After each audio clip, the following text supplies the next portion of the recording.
ગઈ રાત્રે 23 જુલાઈ પોલીસને એક હકીકત મળી કે ગામે ઉમરી એક વ્યક્તિનો એક મર્ડર થયું છે અને હત્યા કરવામાં આવી છે. એ લગભગ રાતનો 2-2:30 વાગ્યાનો બનાવ છે. તરત જ અહીંથી લોકલ પોલીસ અને પીઆઈ શિહોરી ત્યાં પહોંચી ગયા હતા.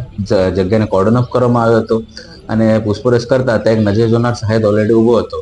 એ નજર જોનાર સાહેબનો એવું કહેવાનું હતું કે હું તથા મરણ જનાર, જેનું નામ કિશન દિનેશજી ઠાકોર અને ફરિયાદી પોતે, ફરિયાદીનું નામ છે કરણસિંહ નાનુબા વાઘેલા, રહે ઉમરી નાની પાટી. આ બંને જણા એમની એક જૂની અદાવત હતી આરોપી સાથે. એક 2-3 દિવસ સામાન્ય બોલાચાલી થઈ હતી. આની અદાવત રાખીને જ્યારે ઘરે જતા હતા ફરિયાદી, ત્યારે ફરિયાદી અને મરણ જનાર બંને જણા બાઇક ઉપર હતા. પણ એ રાતનો સમય હતો અને વરસાદી સમય હોવાના કારણે ત્યાં કીચડ હતું.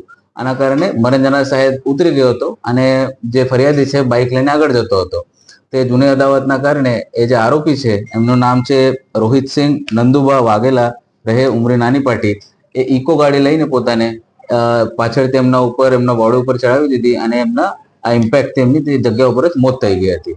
હવે જ્યારે જે બનાવની જાણ થઈ ત્યારે પોલીસ તરત જ જગ્યા ઉપર પહોંચી ગઈ. સવારે અમે BNS કલમ 103(1) મુજબ મર્ડરની ફરિયાદ પણ લઈ લીધી છે.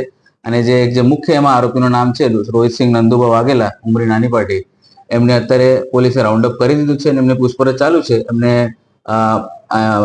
પુરાવા આધારે અટક પણ કરવામાં આવશે. સવારે અમારી FSL ની ટીમો આવી ગઈ હતી, અમારી ડોગ સ્ક્વોડની ટીમો ત્યાં આવી ગઈ હતી અને સાથે સાથે અમારી LCB ની ટીમો અને SHG ની ટીમો પણ તરત જ આવીને આરોપીને અમે રાઉન્ડ અપ કરી દીધું છે. હવે આગળનો તપાસ પીઆઈ શિહોરી કરી રહી છે. બીજા સુધી અમે ફરિયાદમાં એક જ નામ નજરે જોનાર સાહેબ છે, એક જ નામ આપ્યું છે, પણ બીજું કંઈક નામ એમાં ઉજાગર થવાનું છે. તપાસનો વિષય છે, એ જ્યારે પણ થશે આપને જણાવીશ. એ અત્યારે તપાસનો વિષય છે, પણ અત્યારે પ્રથમ દૃષ્ટિએ એવું જણાવવામાં આવે છે કે વાહન એનો પોતાનો જે આરોપી છે એ ત્યાં કંડક્ટર તરીકે કંઈ કામ કરતો હતો, તો એમનું જ વાહન છે. અત્યારે એવું પ્રથમ દૃષ્ટિએ જાણવા મળ્યું છે, પણ અત્યારે જો એક તપાસનો વિષય છે કે એનો મુખ્ય માલિક કોણ છે.